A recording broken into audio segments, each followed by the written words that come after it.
सदरच्या अर्थसंकल्पात जी दिलेली आश्वासनं अभिवचनं जी होती ही फोल ठरली आणि एकंदरीत फार मोठ्या प्रमाणावर महसूल तूट ही महाराष्ट्र राज्यात असल्याचं समोर आलं।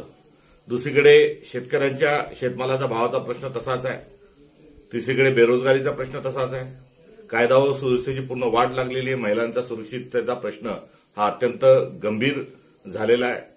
थेट खासदारांच्याच परिवारातील महिला या सुरक्षित नाहीत अशा प्रकारचं चित्र आहे आणि या चित्रातला कुठल्याही प्रकारचं उत्तर नसल्यामुळे किंवा या मूळ सगळ्या प्रश्नांपासून पळण्याकरता देवेंद्र फडणवीस हे जाणीवपूर्वक महाराष्ट्रात सामाजिक तेढ निर्माण करत आहेत आणि त्यांची जी वाटचाल आहे ही मूळ प्रश्नाला बगल देण्याकरता ते महाराष्ट्राचा तालिबान करत आहेत। त्यांच्या पक्षातील त्यांच्या मंत्रिमंडळातील सदस्य वारंवार असंवैधानिक स्वरूपाच्या वक्तव्य करत आहेत, त्यांच्यावर बडतर्फीची कारवाई न करता त्यांना ढाल म्हणून वापरत आहेत। कशासाठी देवेंद्र फडणवीस असं करत आहेत तर केवळ महाराष्ट्रातली जी विदारक परिस्थिती आहे यापासून पळ काढण्याकरता देवेंद्र फडणवीस अशा प्रकारची वक्तव्य ही करत आहेत।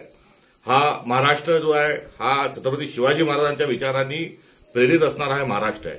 18 पगड जातीच्या लोकांना सोबत घेऊन चला, सर्व जाती धर्माच्या लोकांना सोबत घेऊन चला, आपली संस्कृती जोपासा, हे वैशिष्ट्य आपल्या महाराष्ट्राचं असलं पाहिजे हा आग्रह।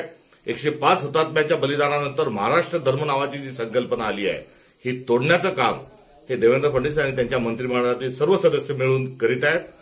ही अत्यंत गंभीर बाब आहे।